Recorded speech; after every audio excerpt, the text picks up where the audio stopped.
Good evening. My name is Julie Meyerowitz, founder of Hear My Words RDI, and I am here with Dr. Leticia Lopes. And you could feel free to correct my pronunciation if you like. And we are here tonight to discuss the question of diagnosing autism. So we're just going to be unpacking the ins and outs of autism diagnosis.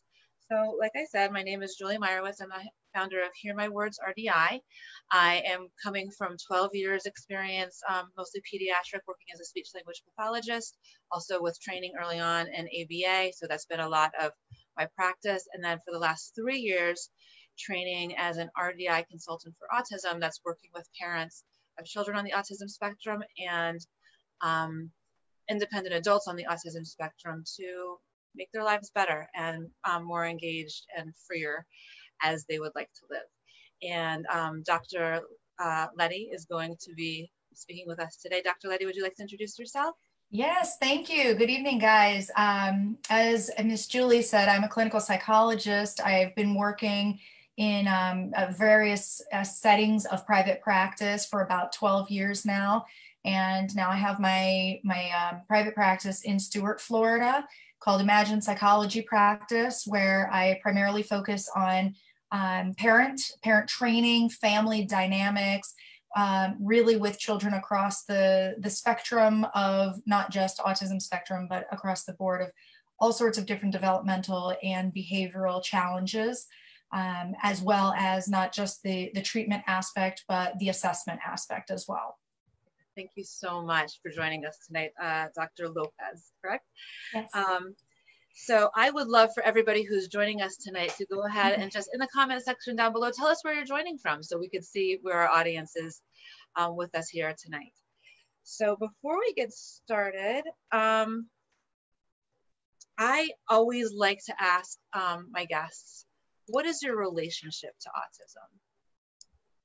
Wonderful, great question. So really, it kind of was thrown in my lap because as a postdoc, I had to go to people's homes and work with the parents and really do parent training. And so I had a spectrum of, I keep using spectrum, and it's appropriate. No pun intended, but I really got to see just such a plethora of different levels of ability and different levels of challenges, different SES, different background, I mean, everything that you can think of, but all the common factor is it was all based on people with really severe needs for help.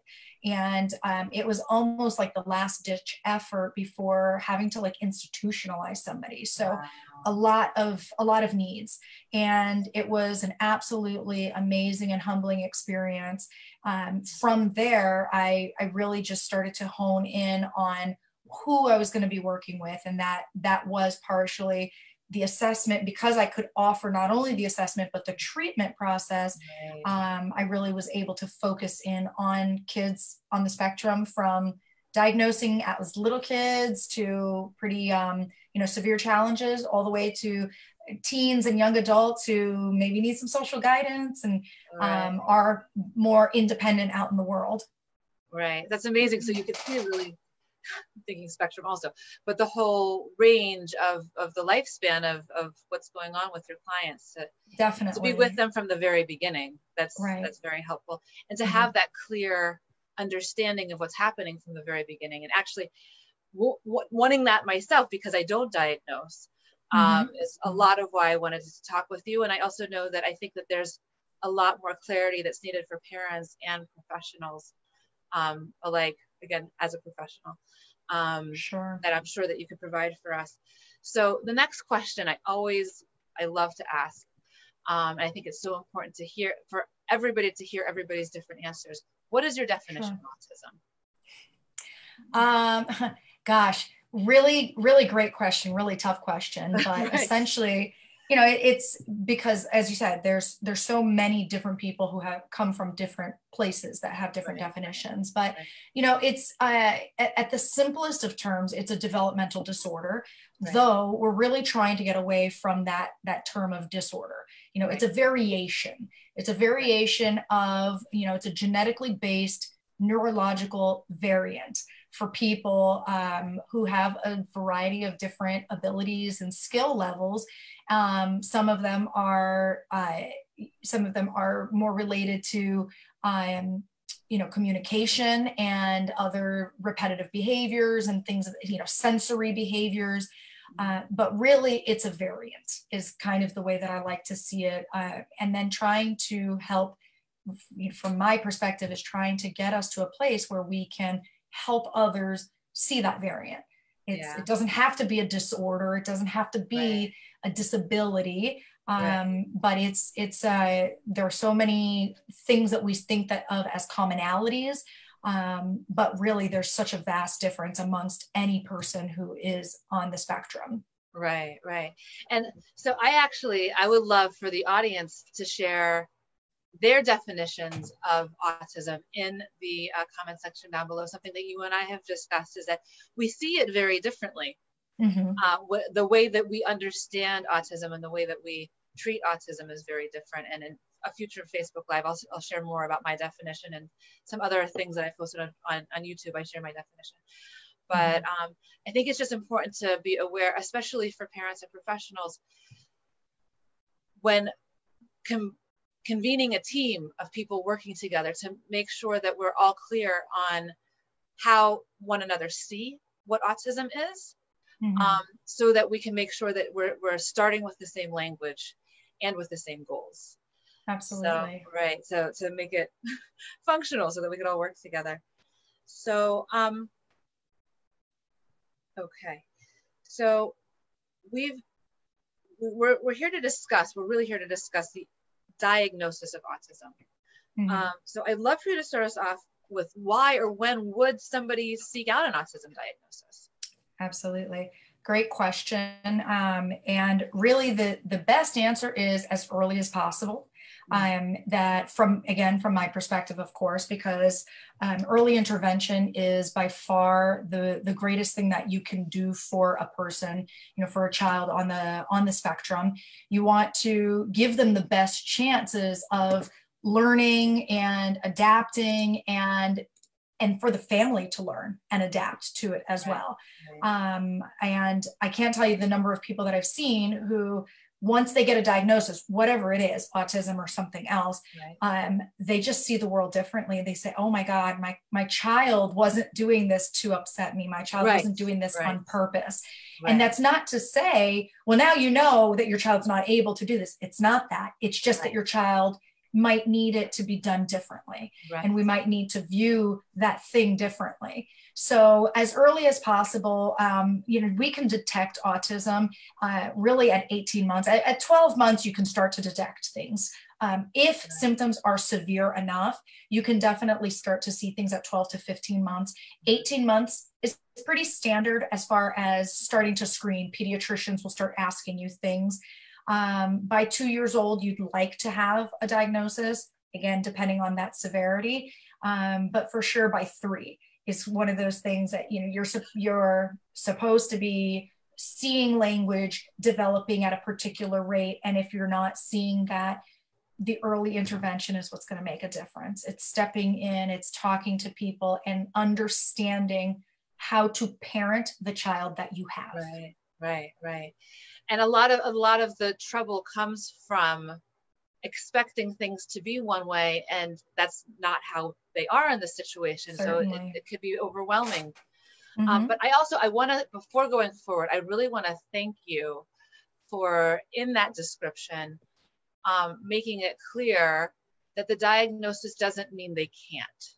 Absolutely. I love that, Dr. Lopes, I love that you said that. But it might help us understand why they're not yet, and also how to gear our interactions to them, or the way their world is set up, so to build in the steps to help them do what is necessary for them to do. And to your point, so maybe they haven't gotten there yet, and now we know why, we have that diagnosis, and more importantly, it's, so how do we get them to that place? You know, can we? And if we can, how do we get them there? Yeah. Because if you're treating it differently, I mean, I always say, if somebody has a reading disorder, it doesn't matter how many times you tell them, just do your flashcards and drill them with sight words. That's not going to teach that child to read. They have to learn. That functions differently. Not a They bad have brain, to but a learn it brain. differently. Yeah, absolutely, right, absolutely. Right. And just to clarify a little bit about the when, to get the diagnosis, if a parent sees ABC XYZ, then they should come. Could you like give us a little bit of those details? When should they come for a diagnosis? Yeah. So again, I mean, pediatricians, my understanding is that it is a standard practice. I'm not a pediatrician, so I can't speak specifically to it, but pediatricians do have the standard practice. They have questionnaires that they're supposed to be asking every parent of children who come in, and parent with young children are coming in every month, and then every 3 months, and then at 3 years you start to go in once a year. There are periods during those check-ins that they should be asking those questions, and that functions as a screening tool. And that professional should then be telling the parents and offering referrals to people who can offer a formal developmental diagnosis and formal developmental evaluation. There are developmental pediatricians who can do that, child psychologists, some occupational therapists. There are trained specialists. It's not just any pediatrician that necessarily has the background and understanding. Some do, some don't. And it's not any psychologist necessarily who does that. You have to have a certain level of training. I've heard of teachers saying your child has autism. Yeah. That work. So that actually, and actually, before we go on to the next question, because you're really leading us to where we're heading anyway, I would love if any parents or professionals maybe to see parents of children on the spectrum or professionals that work with autism, maybe the first sign that they noticed when they first became aware of autism, either within their profession or within their child, the first thing that they saw that they had a question about. I just think it's helpful for people to see each other's answers on this, and maybe even say, I'm a parent, this is the first thing I saw. I'm an occupational therapist. In my training, this is the first thing that I noticed that I started to become aware of autism. I think, again, like it's helpful for us to hear each other's answers. But this is something that we talked a lot about when we first really met in depth last week. Who is qualified to actually give the diagnosis of autism? Right. And also who isn't? Go ahead.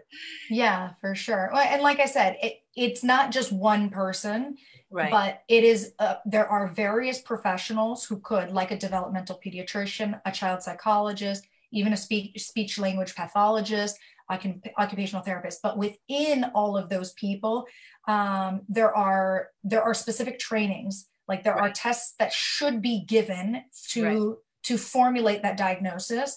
And there are levels of education that are necessary to be able to administer the tests. And just to demonstrate, I am a speech language pathologist. I have been since 2008. And this was actually a question that I had for colleagues. Eventually I took it to ASHA, like American Speech and Hearing Association. Can I give this diagnosis? Because I have been in schools where the staff was pressuring me because the parent wanted the diagnosis. The speech therapist just say he's autistic. And that does happen. That does happen. Because there might be a motivation either to get the child out of the classroom or to get services to a different degree. But again, like as a speech language, what I discovered, like you said, as a speech language pathologist, I can, once I have the specialized training.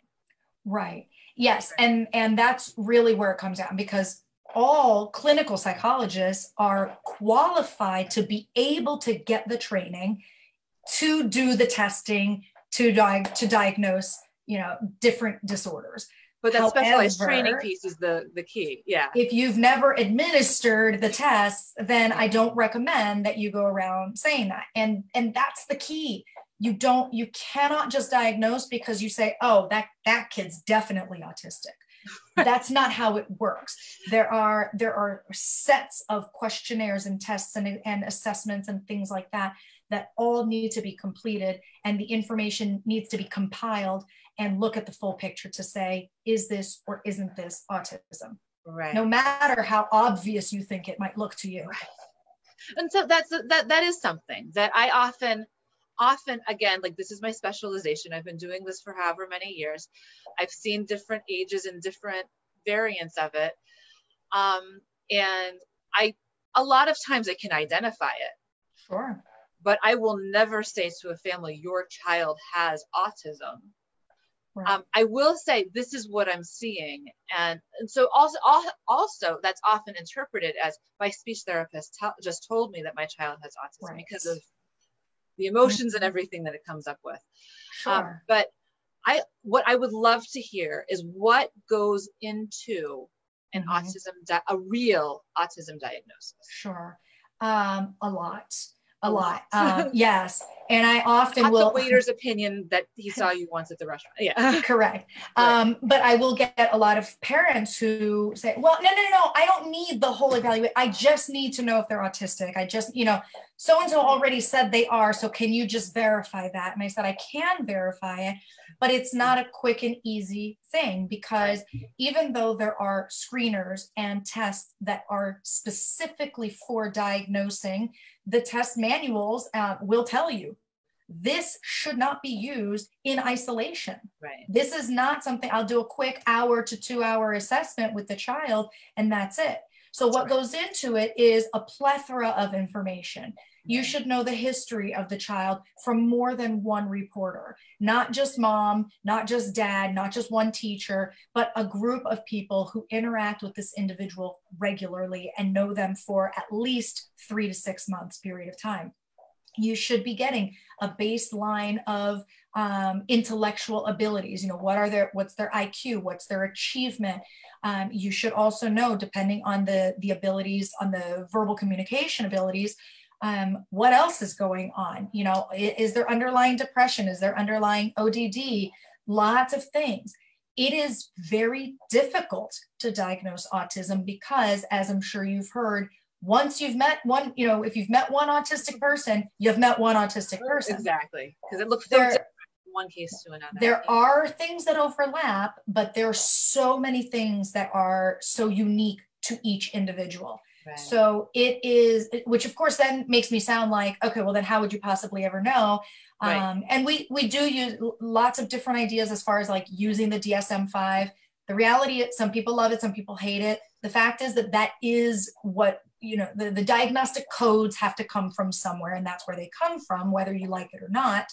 And yes, there are things that we do have to try and fit you into somewhat of a box, because that's how we're learning, and we change diagnoses. That's why we have the DSM on the 5th version, right.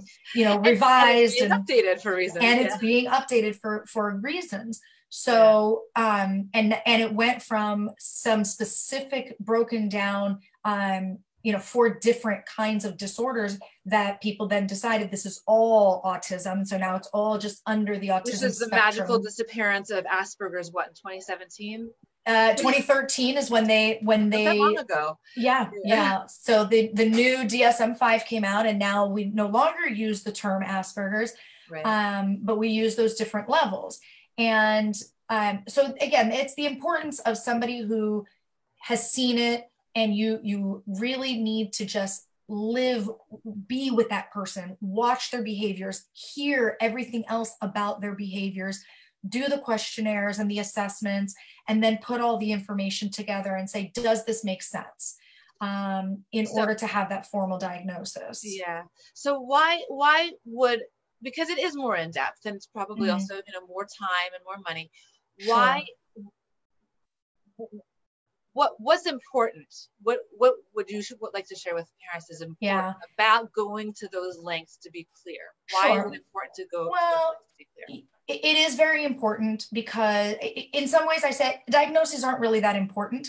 Sometimes, but sometimes they are, because you want to know there's not just autism, lots of disorders have overlapping, characteristics. And so you need to know. If I am treating one thing versus something else, it's going to look very different. And my method is probably going to be different. So again, if this is autism, then I'm going to need certain specialized services versus, you know, your services are probably not going to do as much for somebody who really just has oppositional defiance and isn't autistic. So we need to know that. Or else we're treating a problem that is not really what we're treating. So basically, like, you wouldn't use your mixer to chop down a tree, and you wouldn't use a chainsaw to make a cake. You probably wouldn't. Wouldn't be a very good one. To make sure, to make sure that any of these things, the remediation is very intensive. So to make sure that what you're getting is for what is needed. Absolutely. To be clear. Absolutely. To be clear from the beginning. And that effort at the beginning really does, in the long run, save effort over time. And then, you know, again, whether we like it or not, we live in a world where you have to have a diagnosis to qualify for certain services. So once you get a diagnosis, now your child goes to school. They have the services in place that are going to help your child. To be successful, and to be successful, to have the best outcome possible for that child. And that is very important, because that's what we want to see, is the best outcome. That's what we want. Definitely. Thank you so much, Dr. Lopes, for joining us tonight. Absolutely. I know we've already talked about, between us, things that we would like to do more of, but I would love, in the comment section down below, if you have any questions for me as an autism coach, or for Dr. Lopes, with all of her qualifications that she shared with us, but particularly about diagnosis. If you have any questions, then we can continue this conversation, I think, attached to this video. Also, if there's anything that you would like to hear us discuss that we might not have thought of yet, please put those questions down in the comment section down below. I will also include in the comment section, after the Facebook is no longer live, my my website and my contact information, and I will direct Dr. Lopes for sharing that as well. You could join me again. This is my first ever Facebook Live, and I'm going to be doing Facebook Lives on Wednesdays at 9 p.m. to about 9:20. I'm going to try and fit it in there. Generally on the topic of autism, and then related topics that people express interest in over time. I do think we're going to have Dr. Lopes back at least one more time, because we were about to go into it, the different levels of severity and what they mean and why that's significant. I would like to discuss that in the future. Beautiful. Keep your eye on the Facebook stream for when that one comes up. But thank you so much, Dr. Lopes. Thank you so much. Yeah, thank you. Have a good evening. You too.